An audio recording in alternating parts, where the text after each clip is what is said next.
Eric, you could tell us what media you've been consuming. Well, much different to anyone else. I really only focus on, well, manga. It's a silly. I really don't really know much around other things. Anime, it's a little bit. I know my stuff around that, but I mostly pull my attention to manga since I feel that's the most. Since that's the way the author intends for the story to roll. So I usually just figure that as the canon. If something different happens in the anime, then it's different. But yeah, sometimes I'll watch the anime first, but my main my main start has always been the manga. Yeah. There have been times where I'm on YouTube. I just find something that's involved in Twitter. If it's something ridiculous that goes on with some chapter in the manga, like my guess, like My Hero Academia, because that on Twitter, that's just a mess. That's what I think it is. I surprisingly But run. this is, I surprisingly don't run into anything about My Hero unless I actively look for it on Twitter. What is it? Attack on Titan, on the other hand, people like to spoil Attack on Titan, and I don't understand why. Like, I don't know. People are weird about Attack on Titan specifically. It's like, of all the things to spoil, people like to spoil that, especially for other people, and I don't know why. oh yeah, I think with a series like that, it's really not worth all that effort to spoil something. Um, I'd tell someone it's definitely worth just watching yourself than going on the internet and hear someone talk about it. Yeah. And it's weird. This is because I go on. It's not even just Twitter. I go on my Instagram feed and just get bombarded with a lot of Attack on Titan stuff.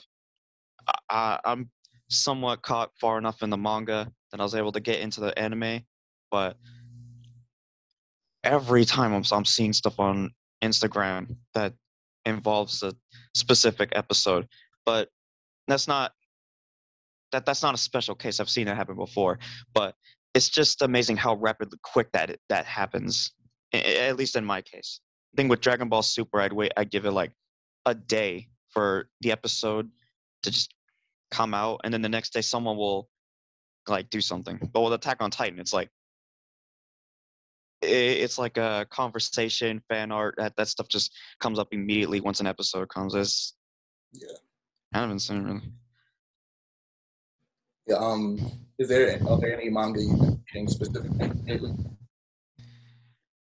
Well, so far I've just been focusing on One Piece, Dragon Ball Super, Attack on Titan being one of them.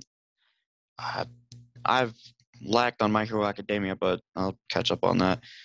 There are still some that I'm hoping to get into eventually um, once I find the right space to, like Demon Slayer, um, The Promised Neverland. Those are honestly two amazing stories that I really need to get behind. Before I was so swamped with other stuff that I never got to, but hopefully I get to it.